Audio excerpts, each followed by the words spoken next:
Itu Pak Dokter Pak Haji Slamet Riyadi, dia bilang sudah oke kan? Dimulai saja dulu, nanti beliau Iya, Pak. menyusul ya. Iya. Ya, kalau begitu kita mulai.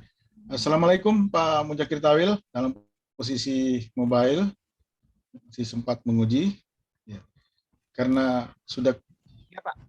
quorum kita hari ini, Oke, silakan, mewakili Komisi Pembimbing Pak Roy Daeng Malawat di sini, Pak Roy di sini hadir, jadi Pak Roy Fandi Esos MAP hadir. Sementara Ketua dan Sekretaris saya sendiri dan Pak Vicky juga sempat hadir. Di Pak Mujakir dari mobile. Terima kasih banyak Pak Mujakir.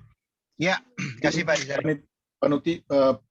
Panitia ujian yang saya hormati, karena kita sudah quorum, maka dengan mengucapkan Bismillahirrahmanirrahim, maka ujian seminar proposal mahasiswa hari ini atas nama Muhammad Adrian Alfiandi dengan judul proposal perilaku publik dalam penanganan COVID-19 di Kecamatan Dampal Selatan, Kabupaten Toli-Toli. Bapak-bapak yang saya hormati, legal standing kegiatan kita hari ini dasarkan pada surat keputusan dekan tanggal 21 Desember 2021 nomor 1900/UN28/13/PP/2021 dengan komposisi panitia ujian skrip proposal. Ketua saya sendiri, Sekretaris Pak Vicky Firianto Esos MPA, Bahas utama Bapak Dr. Mujakir Tawil, standby di mobile. Komisi Pembimbing, Komisi 1 Dr. Slamet Haji Slamet Demisi, dan Pembimbing 2 yang sempat hadir, Bapak Muhammad Esos MAP. Untuk selanjutnya, sudah calon peneliti ini Muhammad Adrian Alfiandi. Anda mengambil Toli-Toli, makanya pembahas utama Anda Pak Mujakir. Jadi Anda tidak bisa meneliti Toli-Toli karena ahlinya Toli-Toli ada pembahas utama Anda. Untuk itu silakan Anda presentasikan rancangan penelitian Anda. Silakan, Adrian. Bismillahirrahmanirrahim. Assalamualaikum warahmatullahi wabarakatuh. Waalaikumsalam warahmatullahi wabarakatuh. Mati Bapak Dr. Andes Rizali selaku ketua, dan yang saya hormati Bapak Vicky Ferianto Estos MPA selaku sekretaris, dan yang saya hormati Bapak Dr. Mujakir Tawil MSI sebagai penguji utama, dan saya hormati Bapak Muhammad Roy Fandi Estos MAP selaku pembimbing pendamping.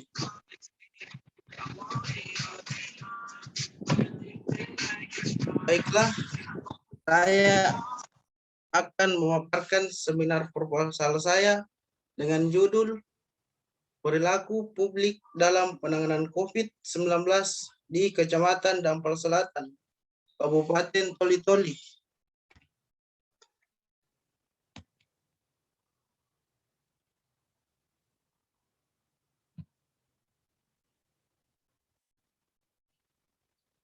Dengan yaitu pendahuluan,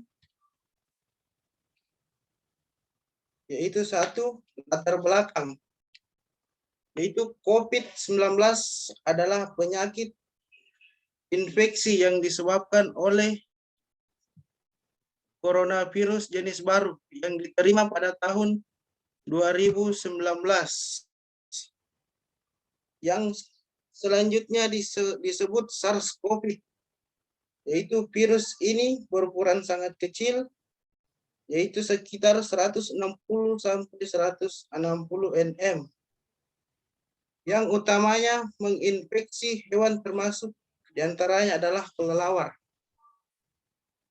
Saat ini penyebaran dari manusia ke manusia sudah menjadi sumber penularan utama, sehingga penyebaran virus ini terjadi sangat agresif.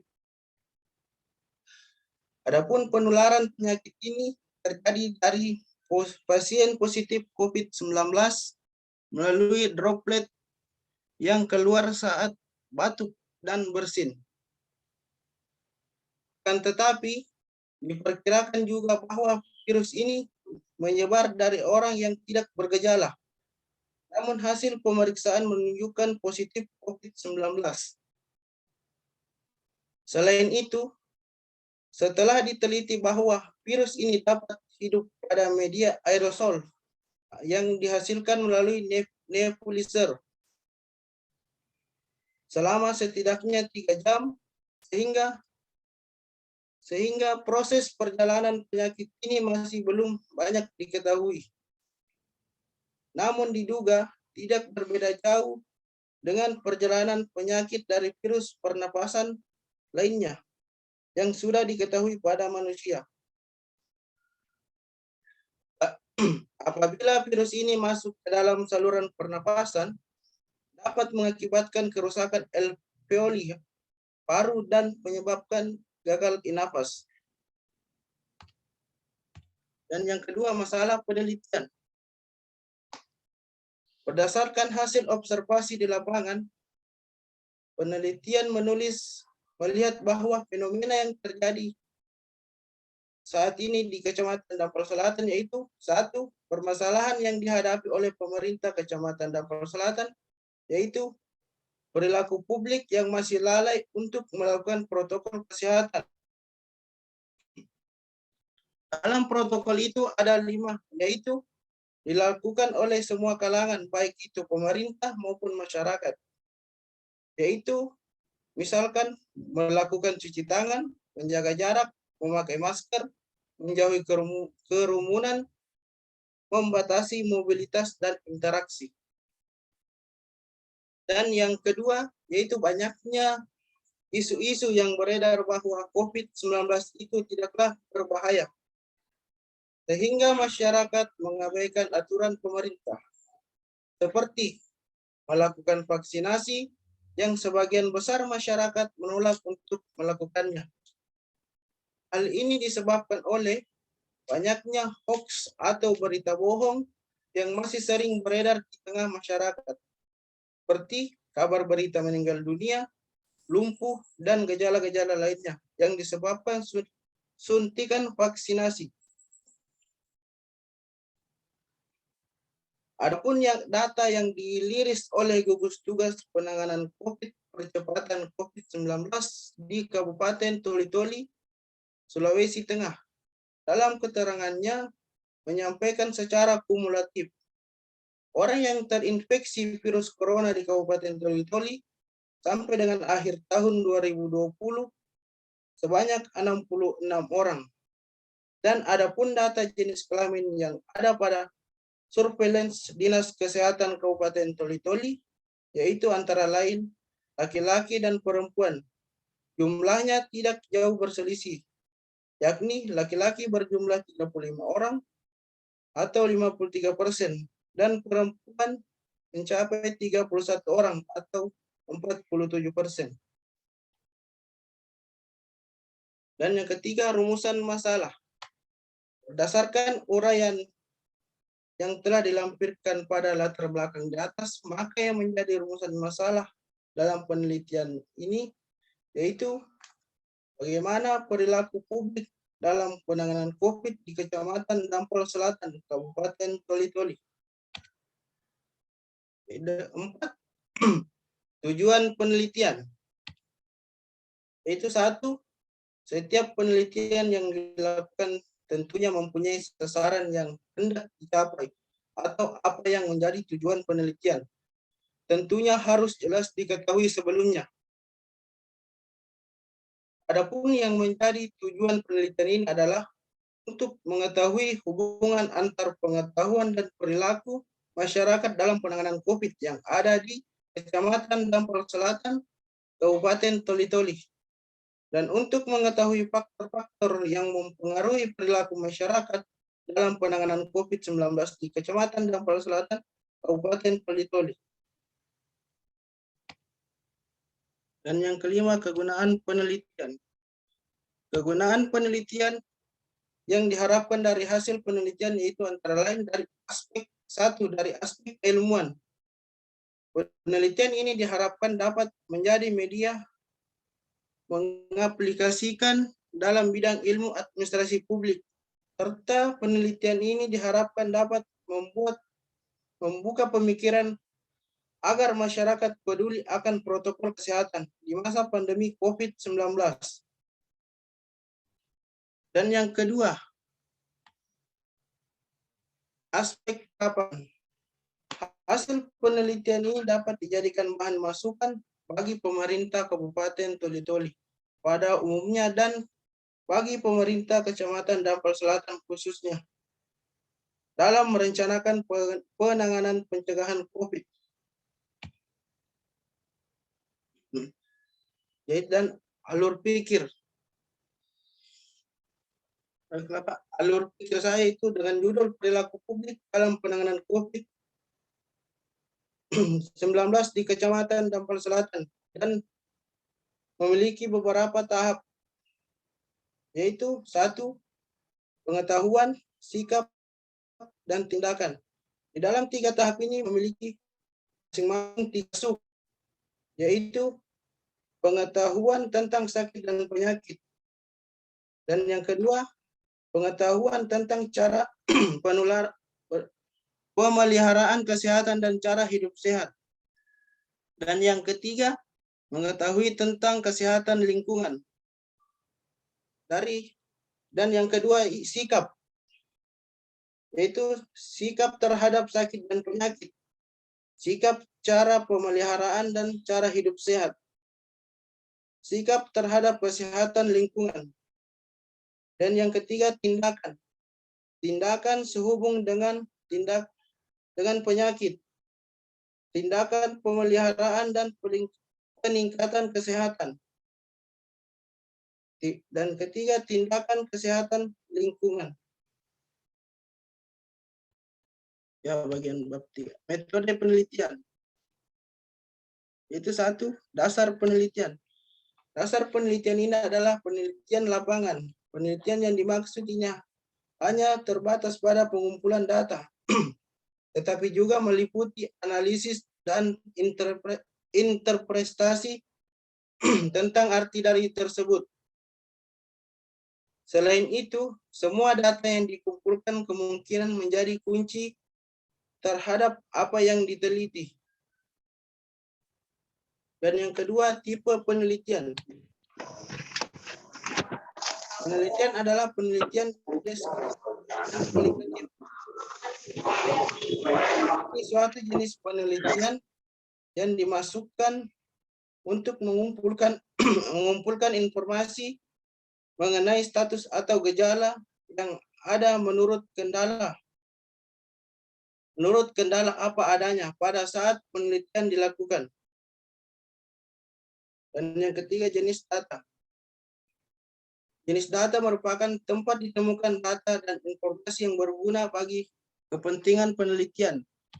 Adapun jenis data dalam penelitian ini adalah yaitu 1, data primer, yaitu data yang diambil langsung dari sumbernya, yang berupa hasil wawancara yang dilakukan kepada pemerintah dan masyarakat yang menjadi informan dalam penelitian ini, yang berkait dengan perilaku publik dalam penanganan COVID-19 di Kecamatan Dampal Selatan. Dan data bagian B, data sekunder, yaitu kumpulan atau literatur atau referensi yang relevan dan mendukung penelitian ini yang diperoleh dengan melakukan penelusuran seperti buku, dokumen, dan lain-lain yang berkaitan dengan penelitian. Sumber data yang ada dalam penelitian ini berasal dari pemerintah dan masyarakat yang ada di wilayah Kecamatan Dampal Selatan yang akan dijadikan informan, baik yang dilakukan dengan dokumentasi maupun observasi. Kemudian data yang berguna sebagai penanda karena informasi diperoleh langsung dari lapangan. Teknik pengumpulan data. Penelitian kualitatif pada umumnya menggunakan 3 teknik pengumpulan data, sebagaimana dikemukakan oleh Patton tahun 1991.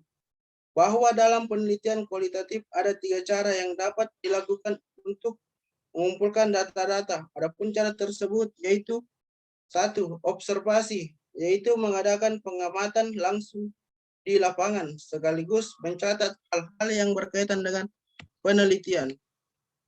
Yang kedua yaitu wawancara atau interview, yaitu mengadakan wawancara kepada sejumlah orang yang dianggap mengetahui dan mengerti serta memberikan informasi dalam hubungannya dengan penelitian. Dan bagian ketiga yaitu dokumentasi, yaitu merupakan teknik pengumpulan data yang dilakukan secara tidak langsung dengan narasumber. Tetapi data dikumpulkan dari dokumen-dokumen yang berhubungan dengan objek penelitian. Analisis data. Menurut Miles dan Huberman dalam Sugiono 2011 mengemukakan bahwa aktivitas dalam analisis data mencakup 3 tahap, yaitu reduksi data, penyajian data, kondensasi, dan penarikan kesimpulan.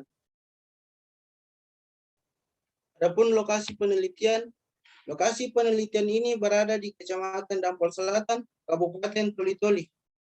Adapun alasan dipilihnya lokasi penelitian ini dikarenakan sangat relevan dengan masalah penelitian.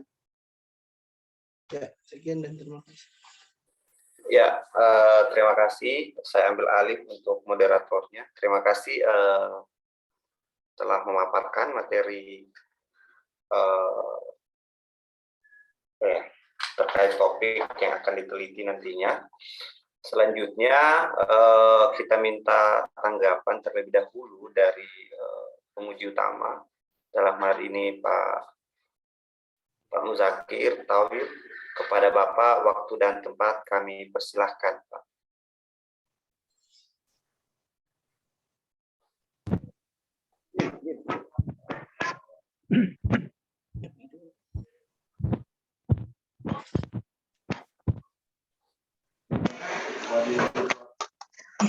Oke, baik. Assalamualaikum warahmatullahi wabarakatuh. Ya. Waalaikumsalam. Yang pertama yang saya hormati Ketua Tim, Pak Sujani Belantara, Sekretaris, Pembimbing, Komisi Pembimbing, dan Muhammad Adrian Alfiandi ya. Nah, oke, ada beberapa hal yang ingin saya sampaikan pada seminar proposal ini. Nah, yang pertama, ya pesan saya, ini Muhammad Adrian ini mahasiswa administrasi publik atau mahasiswa D3 kesehatan gitu ya. Oke. Jadi begini. Ini dari judul perilaku publik dalam penanganan COVID-19 di Kecamatan Dampol Selatan, Kabupaten Toli-Toli. Ya, dari aspek judul cukup menarik ya kamu punya judul ini karena perilaku publik dalam penanganan COVID. Ini menarik sebenarnya, cuma Muhammad Adrian kamu Adrian sepertinya tidak paham apa yang kamu tulis. Ini kesan Bapak seperti itu. Kamu sepertinya tidak paham apa yang kamu tulis ini. Nah, apa buktinya? Nah, pertama, makna perilaku publik, ya. Makna perilaku publik dalam konteks penanganan COVID ini tidak terwakili pada latar belakang. Nah, ini yang Bapak ingin koreksi sama kamu ya. Perilaku publik itu baik dari aspek teori ini tidak kamu pahami benar ini ya, apa yang dimaksudkan dengan perilaku publik ini tadi. Nah, coba kamu perhatikan. Bisa didengar saya punya suara? Iya, bisa Pak. Adrian, bisa ya? Oke. Gini Adrian, kalau kita meneliti tentang perilaku publik, itu tidak bisa keluar dari konteks selaku pemerintah. Itu yang perlu kamu kamu ketahui. Nah, di latar belakang kamu ini sama sekali tidak mencerminkan bahwa kamu meneliti tentang perilaku publik dalam konteks administrasi publik. Tapi kamu mencantumkan berbagai, ini kelihatannya ini saduran-saduran dari beberapa tulisan mengenai COVID dalam konteks kesehatan. Sebenarnya konteksnya bukan di situ. Perilaku dalam penanganan COVID itu yang pertama dilihat bagaimana peran pemerintah, ya, bagaimana peran pemerintah dalam penanganan COVID. Yang kedua, bagaimana posisi masyarakat. Nah, di situ konteksnya sebenarnya di situ, bukan perilaku publik dalam konteks kesehatan, bukan di situ. Bukan di situ maknanya sebenarnya. Nah, jadi latar belakang kamu ini tidak menggambarkan bagaimana, di mana peran pemerintah, di mana peran masyarakat. Di situ.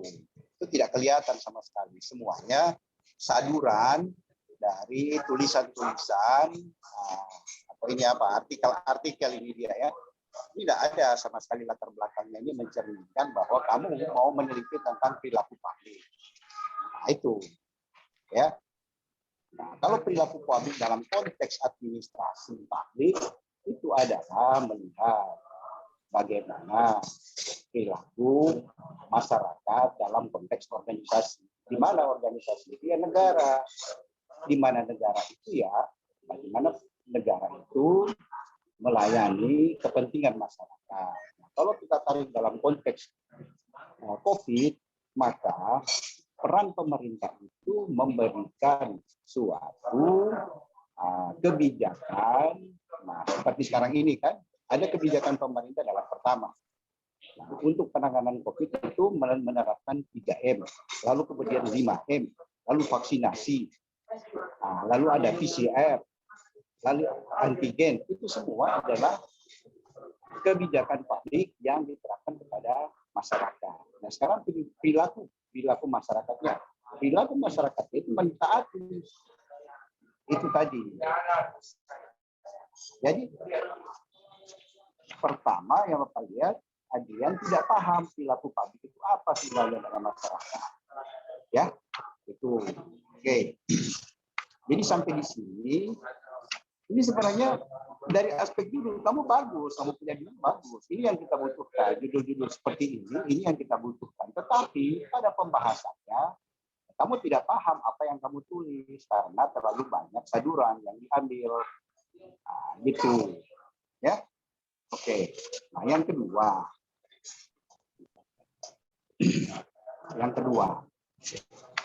Berkaitan dengan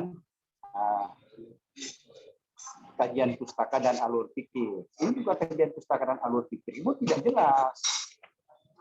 Tidak jelas ini dia. Nah, kamu kan meneliti tentang perilaku publik. Ya, mestinya teori yang digunakan adalah teori-teori perilaku. Nah, teori-teori perilaku itu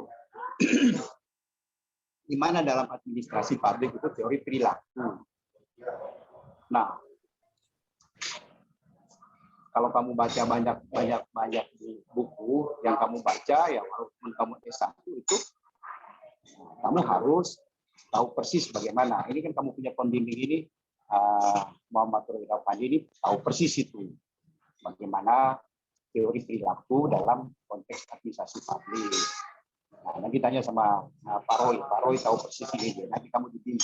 Nah, apa maknanya ini?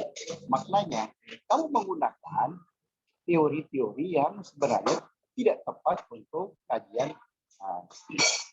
proposal kamu ini.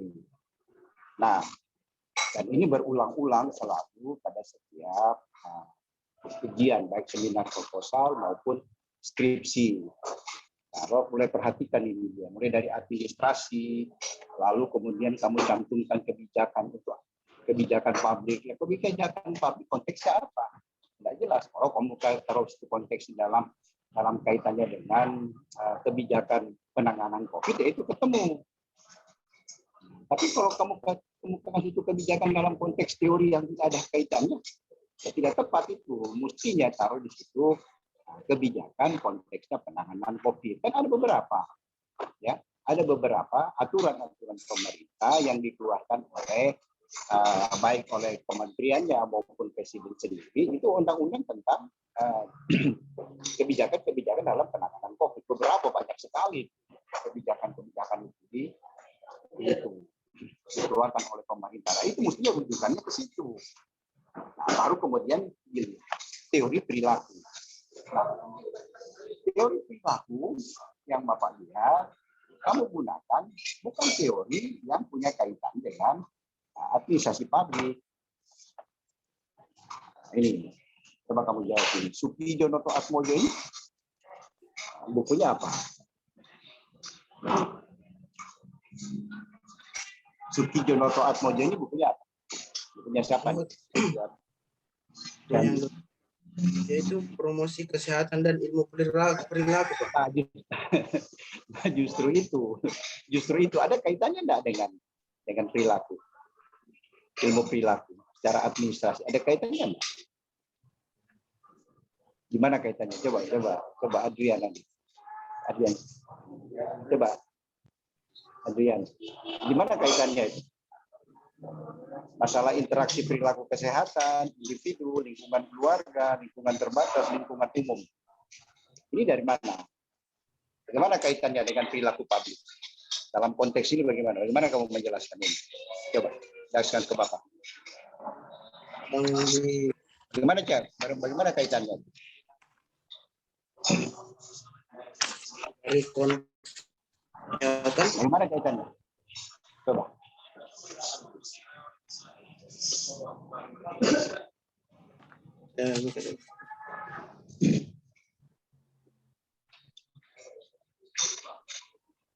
Ya susah kau jelaskan karena tidak punya kaitannya dengan perilaku dalam konteks administrasi publik. Tidak ketemu ini gimana interaksi perilaku kesehatan individu, lingkungan keluarga, lingkungan terbatas, lingkungan umum ini. Soekidjo Atmojo ini bukunya kan buku kesehatan. Itu tadi. Sekali lagi Pak katakan ini kamu punya usulan bagus, tetapi terlalu banyak saduran-saduran dari tulisan-tulisan kesehatan yang kamu masukkan, kamu paksa untuk menjadi kajian administrasi publik. Tidak ketemu. Kalau kamu menggunakan teori-teori administrasi publik, kalau soal perilaku bicara tentang perilaku dalam konteks administrasi itu, ya kamu banyak belajar sama Pak Roy tahu persis itu bagaimana siklusnya dari administrasi kemudian behavior, mengapa timbul ilmu perilaku dalam administrasi karena apa? Karena manusia itu mempunyai keinginan. Nah, keinginan itu adalah motivation ya in the organisasi publik itu. Nah, kenapa ada perilaku dalam administrasi? Yaitu karena ada manusia itu punya niat, punya keinginan, punya motivasi. Itu maka timbullah teori-teori tentang motivasi. Nah, perilaku adalah karena apa? Di dalam suatu organisasi itu ada kelompok, ada individu, ada kelompok. Nah, ada yang dikatakan dengan kode etik, ada etika dalam suatu organisasi. Apa itu etika? Etik in organization. Bahasa dampaknya seperti itu. Kalau kamu mau melihat. Kalau dalam konteks itu kamu masukkan, itu bagus. Bapak senang kamu punya judul ini. Cuma kamu giring ke kesehatan. Nah, walaupun hasilnya adalah bicara tentang kesehatan, tetapi karena kita orang administrasi, ya Adrian harus konsisten dengan teori-teori yang digunakan, ya. Oke. Coba kamu perhatikan Soekidjo Noto Atmojo ini bukunya bukan buku administrasi, tapi kan bukunya dari apa? Dari kesehatan. Coba perhatikan. Oke. Coba lihat, kamu punya buku. Bapak ada koreksi di situ. Nah, coba Soekidjo Noto Atmojo, promosi kesehatan dalam ilmu perilaku. Coba kamu perhatikan itu daftar pustaka kamu. Sutijo Noto Atmojo 2007, promosi kesehatan dan ilmu perilaku. Ya, oke. Nanti kamu banyak konsultasi dengan Pak Roy. Nah, saya ke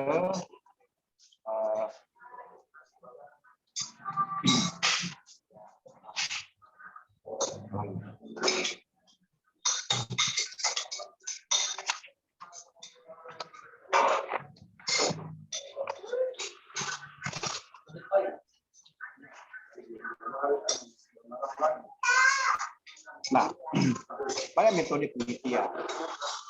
Pada metode penelitiannya juga keliru karena teori yang digunakan adalah teori kesehatan perilaku kesehatan.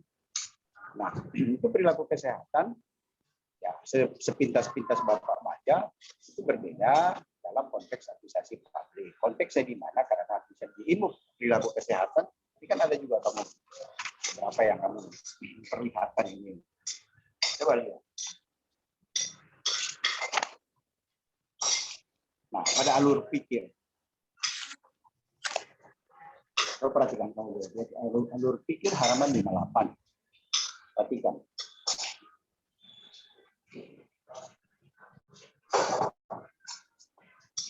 Halaman 58. Pengetahuan. Di sini pengetahuan tentang sakit dan penyakit, pengetahuan tentang cara pemeliharaan kesehatan dan cara hidup sehat, pengetahuan tentang kesehatan lingkungan. Ini bagaimana membahasakan secara administrasi. Kesulitan kamu, karena basic kamu bukan orang ilmu kesehatan. Tapi kalau orang ilmu kesehatan membahas ini ya ketemu, tapi kamu administrasi bagaimana mau coba kamu lihat itu dia punya alur pikir. Tampil 2-3 alur pikirnya. Ini enggak ketemu ini dia. Bukan ilmu kita ini. Ini ilmu kesehatan. Perilaku kesehatan dengan perilaku dalam konteks publik itu berbeda. Ya. Kita harus konsisten. Jangan menggunakan teori yang bukan bidang kita. Walaupun perilaku itu bisa masuk di kesehatan, bisa di mana aja bicara tentang perilaku. Tapi karena dalam konteks perilaku publik, maka yang dimaksudkan dengan perilaku publik adalah perilaku individu atau masyarakat dalam konteks publik. Sampai itu konteks publik masyarakat yang ditangani oleh negara. COVID ini kan masalah negara. Paham kamu, Adrian? Iya. Iya ya.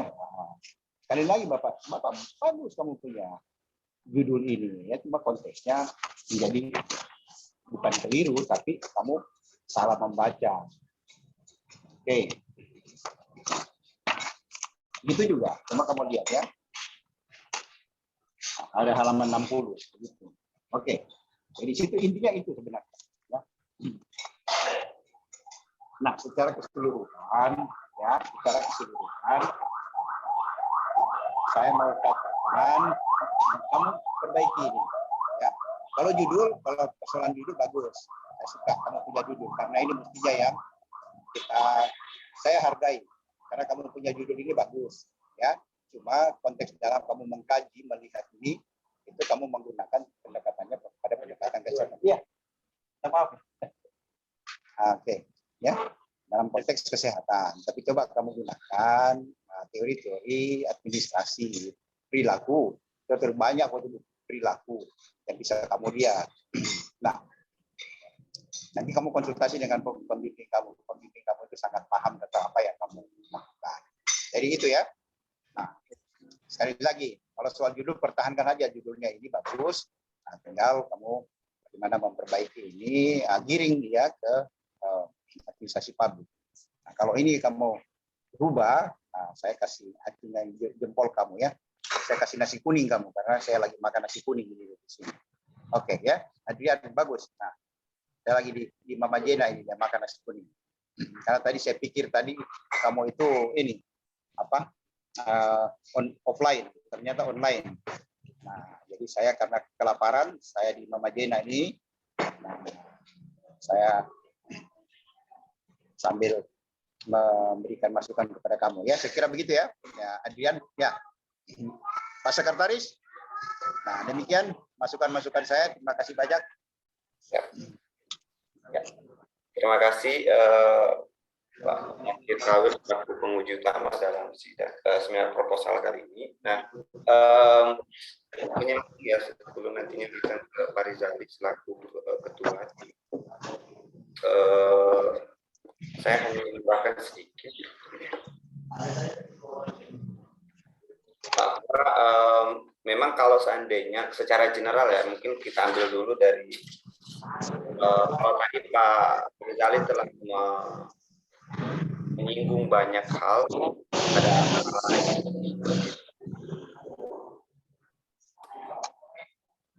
yakni terkait teori yang digunakan apakah relevan dengan field bidang studi kita di administrasi publik. Rasa memang Adrian perlu mempertimbangkan teori yang digunakan apakah relevan atau tidak seperti itu, sehingganya kita tidak lari dari field kita sebagai studi studi di administrasi publik itu sendiri. Dari ranah penulisan, pada latar belakang ini secara umum kan sudah menggambarkan dulu ya terkait bagaimana alur kemudian COVID masuk dan sebagainya. Namun menurut saya di sini masih banyak beberapa typo tipis sedikit ya di bagian bab halaman 5 misalnya. Kalau nanti itu akan diubah seperti arahan Pak Muzakir tadi terkait di latar belakang ini sama sekali tidak menyinggung fenomena yang kamu mau tangkap terkait perilaku publik, maka memang harus diubah apa saja yang akan kamu lampirkan di sini nantinya. Bagaimana kemudian misal perilaku organisasinya dalam hal ini pemerintah merespon isu ini, dimasukkanlah data-data terkait kebijakan yang telah dikeluarkan misalnya, bagaimana bentuk tanggapan dari pihak kecamatan misalnya seperti itu. Jadi berupa perilaku yang kemudian dilakukan atau ditanggapi atau dijalankan oleh lokus penelitian. Nah, jadi kalau saya lihat kalau banyak typo begini artinya ini ditulis sendiri bukan di copy paste seperti itu. Jadi nanti mohon diperhatikan typo-typonya, kayak misal kamu tulis di halaman 5-nya berdasarkan hasil observasi di lapangan, penulis menulis melihat. Nah, ini udah double jadinya. Typo-typonya gitu ya. Masih banyak kesalahan pengetikan dari susunan kalimat. Dan kalau seandainya kamu mau melampirkan data, karena ini merupakan datanya kan selalu update gitu ya, pasti ada data yang paling terkini seperti itu. Di tahun 2020 tentu betul angkanya seperti ini, tapi kan sudah setahun berlalu dan kamu akan meneliti di tahun 2022. Lalu bagaimana dengan data kasus di 2021 seperti itu. Jadi mungkin bisa diupdate juga data terkait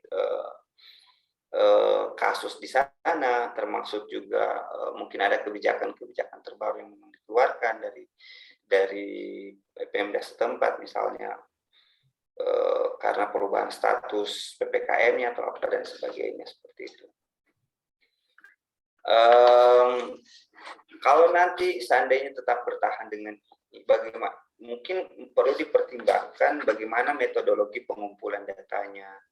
Karena kalau seandainya kamu akan mengukur terkait pengetahuan dan ini seandainya masih tetap kamu pakai, kalau mengikuti saran dari Pak Muzakir tadi harus diganti, maka perlu dirombak. Tapi kalau seandainya kamu bertahan dengan ini misalnya, nanti akan konsultasi dengan pembimbing, maka perlu dipertimbangkan metode pengumpulan datanya. Apakah mampu nggak menjauh, karena lokus kamu lumayan luas kan, level kecamatan misalnya. Di sini mau mengukur terkait pengetahuan masyarakat seperti itu, publik dalam konteks ini, sikap dan tindakannya. Lalu bagaimana mengukur itu? Apakah dengan wawancara person to person seperti informan kunci itu cukup mampu mewakili secara general pengetahuan masyarakat, sikap dan tindakan itu tadi misalnya. Apakah perlu didukung dengan metode lainnya seperti melakukan sampling, pengambilan survei misalnya terkait pengetahuan ini, terkait indikator-indikator yang kamu telah tetapkan di sini seperti itu. Sehingganya mungkin kita bisa ngambil secara general bagaimana kemudian perubahan perilaku misalnya atau tingkat pengetahuan masyarakat misalnya. Kalau seandainya itu kamu tetap lakukan seperti itu. Jadi didukung dengan temuan-temuan secara kualitatif dengan mewawancarai key informannya seperti itu. Mungkin itu tanggapan dari saya menyambung dari Pak Rizali, Pak Muzakir tadi. Jadi mungkin bisa diarahkan lebih kepada bagaimana konteks administrasi publik itu sendiri. Jadi tidak berat ke sisi kesehatannya. Gitu. Mungkin sekian dari saya kembalikan ke Pak Rizali selaku Ketua Tim dalam seminar proposal kali ini. Terima kasih. Pak Vicky, Ya. maaf saya minum obat ini jamunya, harus minum jamu dulu baru bisa makan pagi. Yang Mbak jual jamu lambat datang, saya sudah juga makan jamu ginjal. Oke, saya sempat ikut tadi, jadi saya sepakat dengan Pak Muzakir. Bagus sekali judulnya, dan kemarin kita bersepakat juga termasuk dari Pak Muzakir agar judul itu sesuai dengan tren mutakhir ya, termasuk soal isu. Cuma penekanan tadi itu persoalan teori-teori tentang perilaku publik ini luasnya itu sangat luas. Perilaku publik bisa dilihat dari perspektif pelanggaran hukum, kenapa orang melakukan kejahatan, bisa dilihat dari perspektif orang berperilaku sehat, itu bisa dilihat dari perspektif sangat banyak perspektif. Nanti Anda itu lihat perilaku publik ini dalam konteks administrasi publik. Karena perilaku publik ini asal muasal teorinya itu kan berkaitan dengan tentang perilaku sosial. Itu kalau dikembang itu sangat luas. Nah, dalam konteks administrasi publik nanti Anda kontekskan apakah berbicara perilaku publik dalam konteks kepatuhannya terhadap sebuah kebijakan atau apa, nanti dipertegas. Saya sempat kata tadi konfirmasi relevansi kasus dengan teori itu sudah tergambar ya. Itu kalau nggak salah Muzakir tadi di latar belakangnya. Tapi isu Anda itu bagus, tapi dimasukkan dalam roh administrasi publik. Jadi Anda cari teori tentang public behavior atau perilaku publik yang dalam konteks kajian-kajian administrasi publik. Kalau di search di internet itu kan banyak betul lebih kepada ilmu kesehatan masyarakat, public health. Itu akan lain, itu tingkat kepatuhan orang kenapa terhadap sebuah hidup sehat, ya. Kita sebenarnya tidak di situ, tapi lebih melihat dari sisi kepatuhan publik terhadap sebuah kebijakan. Ini kan kebijakan kan COVID ini. Nah, kalau teori-teorinya itu kan banyak juga, ada timingnya, dari segi kepentingannya, apanya, kenapa orang patuh. Kalau dari teori kebijakan kan ada disebutkan di situ. Nanti dikonsultasikan kembali. Di sini ada Pak Roy, saya pikir membahas juga tentang itu. Anda di sini, Adrian, Anda konsentrasi apa? Ya kan?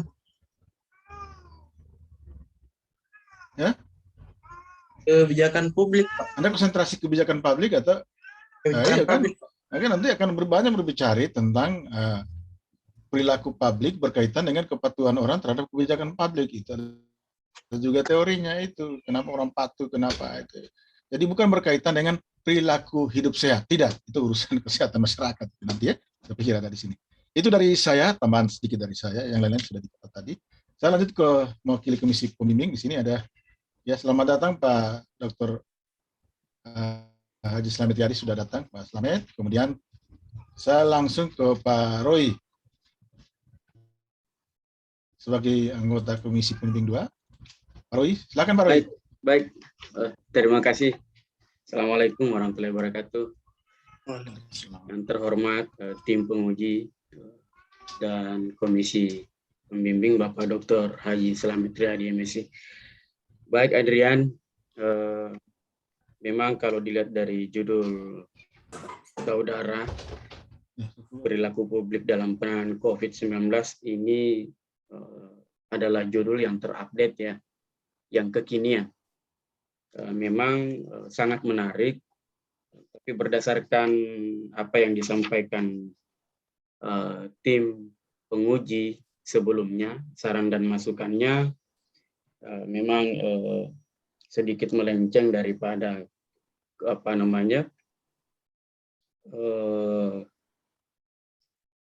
konteks daripada bidang keilmuan kita. Jadi nanti ke depannya dilakukan perbaikan-perbaikan, penyesuaian, tentunya lebih banyak konsultasi terhadap pembimbing, baik saya selaku pembimbing pendamping maupun kepada pembimbing utama Bapak Dr. Haji Slamet Riyadi. Jadi itu saja barangkali Pak yang dapat saya sampaikan. Sebelumnya saya ucapkan terima kasih banyak. Assalamualaikum warahmatullahi wabarakatuh. Waalaikumsalam warahmatullahi wabarakatuh. Terima kasih banyak Pak Roy. Saya terakhir ke pembimbing 1 Bapak Dr. Haji Slamet. Silakan Pak.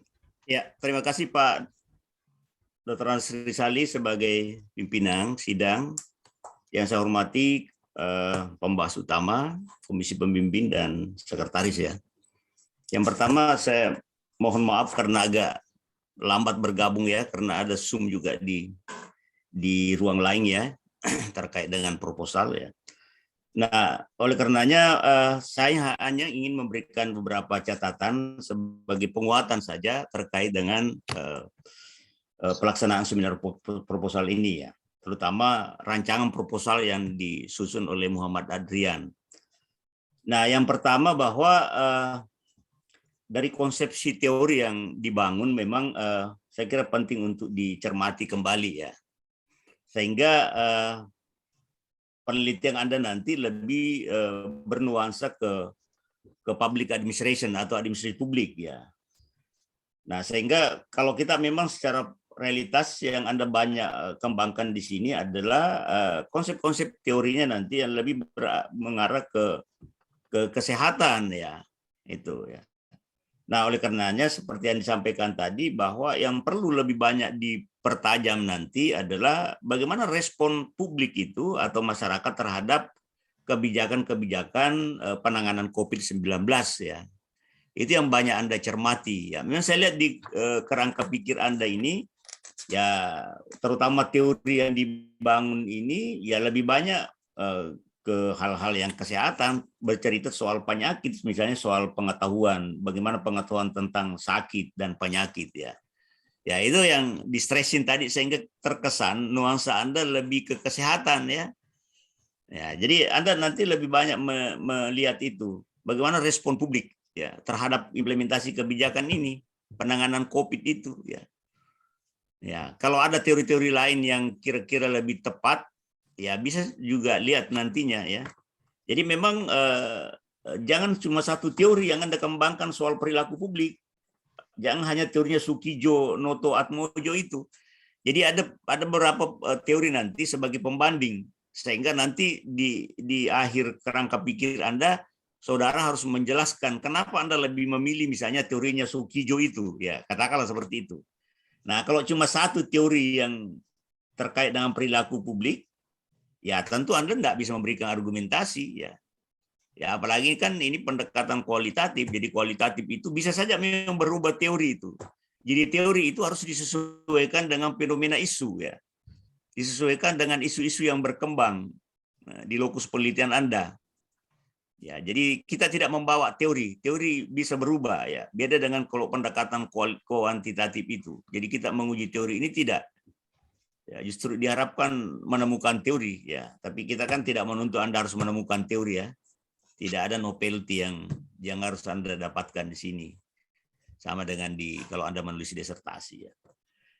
Nah, yang kedua, lokus penelitian tadi dianggap terlalu luas. Saya kira nanti bisa saja diambil, ya apakah istilahnya sampel ke desa yang kalau memang tidak mau terlalu banyak. Ya.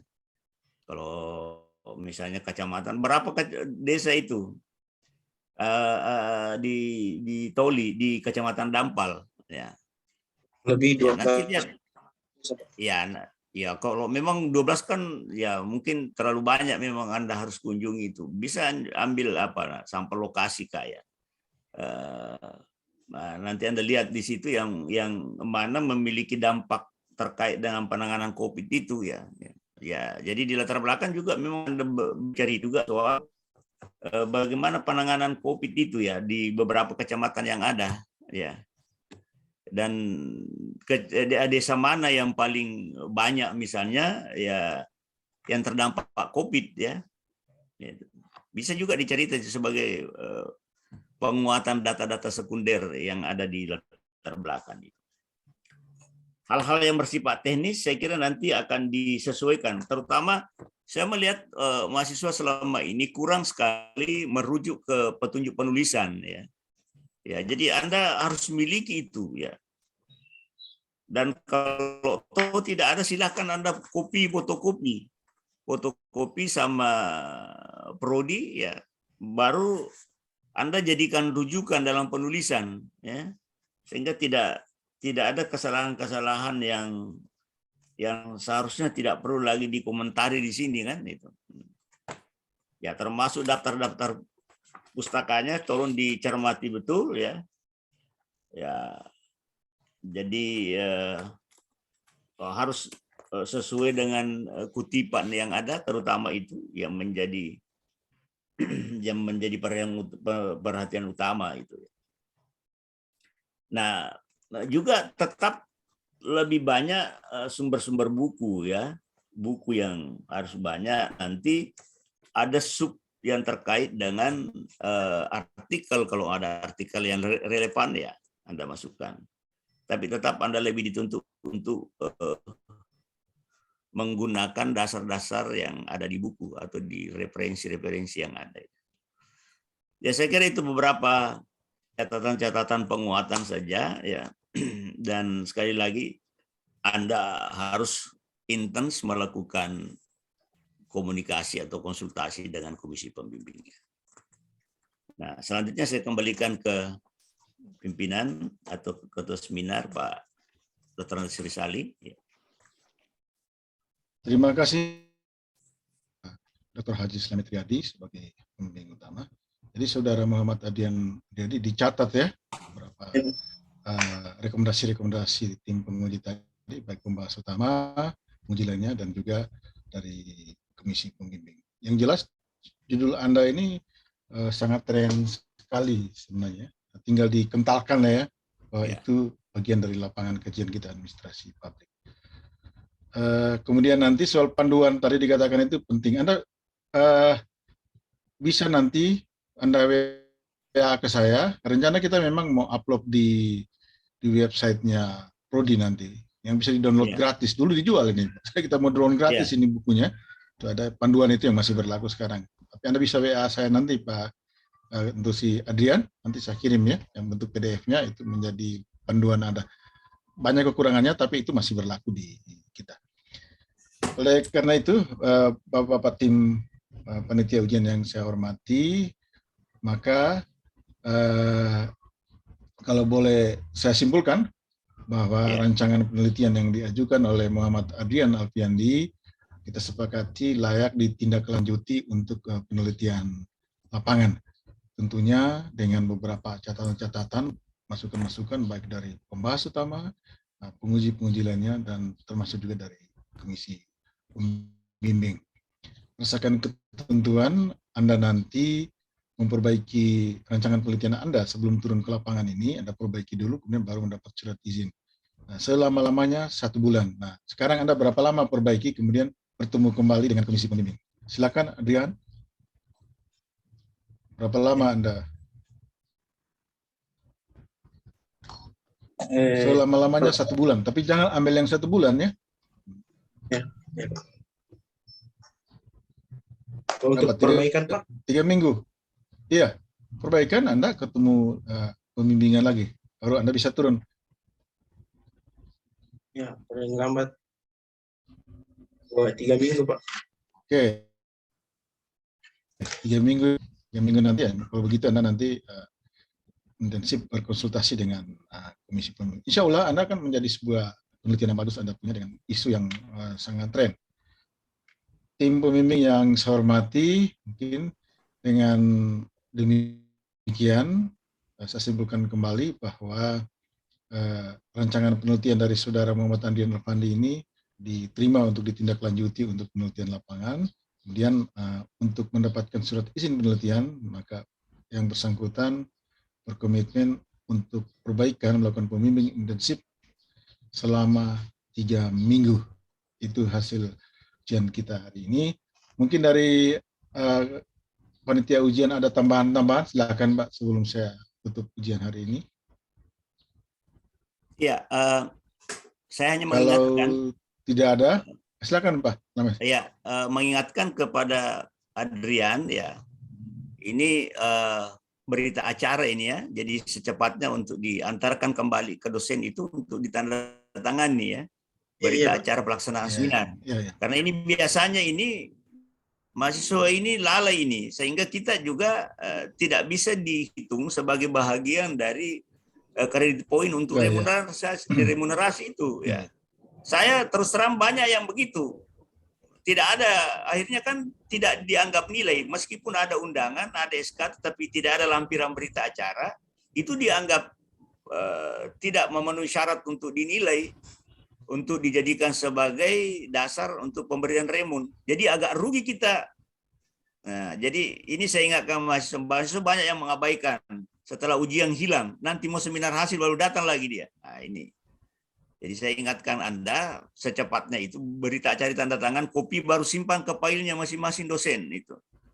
Itu kan ada filenya di prodi itu, berkasnya dosen. Sehingga ketika mau divalidasi untuk remun, ya bisa staf ambil kita punya berkas di file yang ada. Tapi kalau Anda tidak store, tidak ada tanda tangan, wah itu sama hanya merugikan dosen-dosen ya itu. Jadi bukan hanya saya hanya mewakili teman-teman seperti itu selama ini ya. Banyak yang lalai menganggap biasa saja ya. Ya, saya kira itu Pak Ketua, sekedar mengingatkan saja ini. Terima kasih banyak Pak Slamet Riyadi. Jadi mengingatkan, jadi itu penting deh. Anda nanti setelah perbaikan, ada kan surat harus kita buat prosedurnya, perbaikan proposal disetujui, itu Ketua Prodi akan mendatangkan lagi bukti bahwa sudah diperbaiki proposalnya, belum dapat surat izin penelitian. Nah, kita, Prodi tidak akan tanda tangan kalau Anda tidak buktikan bahwa berita-berita acara dari dosen-dosen itu Anda sudah lakukan. Kita akan pending berita acaranya, maka tugas Anda. Nah, kemudian dimasukkan pada arsip masing-masing, tapi insya Allah juga nanti semua arsip-arsip dari para dosen nanti, di samping satu sisi secara fisik ada file-filenya, kita akan buat foldernya nanti. Nanti secara online, semua berita acara nanti, insya Allah kalau perangkatnya yang kita pesan itu sudah datang, kita langsung digitalisasi. Jadi ada disimpan di arsip, kemudian ada dalam bentuk PDF nanti, sehingga teman-teman dibuatkan foldernya, kemudian diberikan sandi untuk masuk ke dalam, sehingga bisa mengakses sendiri. Tapi yang penting inputnya mahasiswa harus dikontrol bahwa dia sudah melakukan itu. Terima kasih banyak Pak Slamet Riyadi, dan itu Adrian menjadi perhatian ya nanti ya. Terima kasih banyak. Kalau tidak ada yang saran lain, maka dengan mengucapkan Alhamdulillahirabbil alamin, ujian proposal mahasiswa hari ini atas nama Adrian Alfandi katakan selesai. Terima kasih. Assalamualaikum warahmatullahi wabarakatuh. Waalaikumsalam warahmatullahi wabarakatuh. Saya live juga Pak Haji, Dr. Slamet Riyadi. Saya pamit. Pak Roy, Pak Vicky, Pak. Terima kasih Pak Sutama, Pak Muzakir, Pak Slamet, Pak Roy, Pak Vicky. Sampai bertemu kembali. Selamat berjuang, Adrian. Saya live juga.